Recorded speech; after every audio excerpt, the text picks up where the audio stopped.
hata mimi naeleza wengine kwamba next year wakati wataona msafara unaelekea Ikulu, wasishangae itakuwa ni mimi Kukubo ndio naelekea.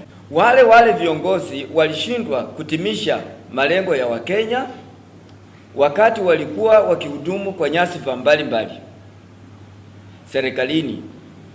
Badala ya kuhadaa Wakenya kwa sasa, ni wakati wanafaa kuomba msamaha kwa Wakenya.